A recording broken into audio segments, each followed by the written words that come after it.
Party के लोगों की? देखिए, अरविंद केजरीवाल जी एक कट्टर ईमानदार व्यक्ति हैं। जब से उन्होंने राजनीति की है, शुरू की है, ईमानदारी का ही परचम लहराया है। आप अरविंद केजरीवाल को पहले समझिए कि वो है कौन। अरविंद केजरीवाल जी ने 49 दिन में रिजाइन कर दिया था अपने एक सिद्धांत के कारण, और उससे पहले अगर आप देखेंगे इनकम टैक्स की नौकरी करते थे, वो उसको लात मार दी। अगर उनको कमाना होता पैसा तो वो तब कमा लिए होते। फिर 10 साल तक वो झुग्गी बस्तियों में काम करते रहे। उनका एक ही मकसद था, देश के लिए काम करना।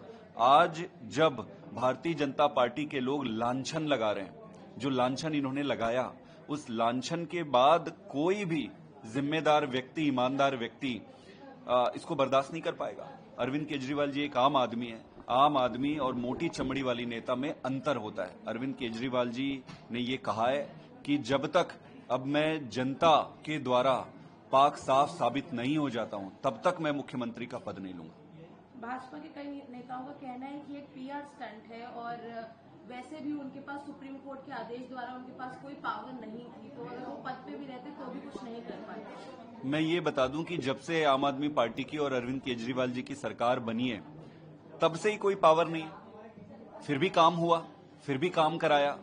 एलजी साहब को छोड़ रखा है। यहाँ पे हर कदम पर एलजी साहब रोड़े अटका रहे हैं। केंद्र सरकार हर कदम पर पैर खींच रही है और चाह रही है कि काम ना हो। उसके बावजूद जनता के काम हुए। तो काम नहीं करा सकना ये कोई लॉजिक नहीं है। काम तो कल भी हो रहे थे, काम आगे भी होते रहेंगे। जब तक अरविंद केजरीवाल जिंदा है, दिल्ली के काम होते रहेंगे। आज प्रश्न काम का नहीं है। आज प्रश्न ये है कि अरविंद केजरीवाल जी के ऊपर एक लांछन लगा है।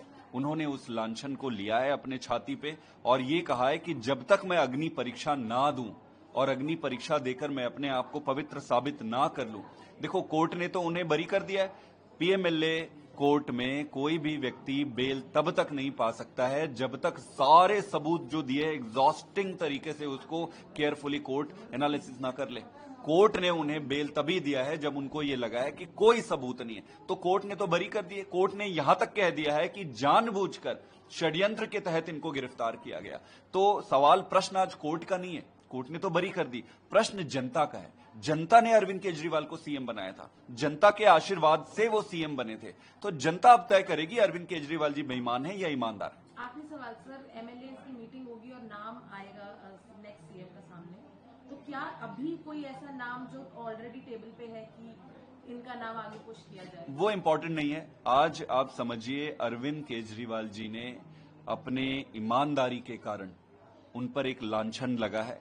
उस लांछन को उन्होंने ये कहा है कि जब तक मैं अग्नि परीक्षा ना दे दूं, तब तक मैं सीएम की कुर्सी पर नहीं बैठूंगा। तो वो जनता की अदालत में है। अब जनता अरविंद केजरीवाल जी के आगे का जो भी उन्हें क्या करना है जनता तय करेगी। बाकी सारी चीजें छोटी है, वो हो जाएगी। कह रही है कि एक बार आप लोग चुनाव में जा चुके हैं, लोकसभा चुनाव में आप चुनाव में जाने की बात करें तो मैंडेट तो आ ही चुका है और जनता ने आपको नकार दिया था, 7-0 से रिजल्ट आया। नहीं, भारतीय जनता पार्टी को भी जनता ने नकार दिया था। 67 सीटें आम आदमी पार्टी को मिली थी। उनका सुपड़ा साफ हो गया था 3 सीट में। उसके बाद एक बार नहीं, फिर 5 साल के बाद फिर उनका सुपड़ा साफ हो गया था, उसमें भी नहीं। फिर एमसीडी में भी इनका सुपड़ा साफ हो गया, पर इनको फिर भी शर्म नहीं आती है। प्रश्न ये नहीं है। प्रश्न ये है कि क्या इस देश में कोई व्यक्ति सीएम के पद को इस तरीके से छोड़ता है? आज वो उनके पास मजबूरी नहीं है। कोर्ट ने उन्हें बरी कर दिया है। कोर्ट ने साफ शब्दों में कहा है, एक जज ने तो यहां तक कहा है कि जेल से क्यों सरकार नहीं चल सकती। अगर वो जेल गए थे, जेल में क्यों रिजाइन नहीं किया? बड़ा प्रश्न ये है। वो इसलिए रिजाइन नहीं किया क्योंकि एक ट्रेंड सेट करना चाहते थे कि अगर तानाशाही और अत्याचारी तुम पर अत्याचार करे तो तानाशाह के सामने झुकना नहीं है। अपने सिद्धांतों को, प्रजातांत्रिक मूल्यों को, हमारे कॉन्स्टिट्यूशन को जिंदा रखना है। कॉन्स्टिट्यूशन को जिंदा रखने के लिए, प्रजातांत्रिक मूल्यों को जिंदा रखने के लिए बिना दबाव में आए वो जेल में रह के भी उन्होंने त्यागपत्र नहीं दिया। आज जब उनके पास कोई दबाव नहीं है, फ्री विल में, अपनी इच्छा से, आज जब वो फ्री है, आज उन्हें रिजाइन करने की कोई जरूरत नहीं। आज जब वो सर्वशक्तिमान है, वहां पर पहुंच के वो रिजाइन कर रहे हैं अपनी शर्तों में। क्यों? क्योंकि केजरीवाल ईमानदार है।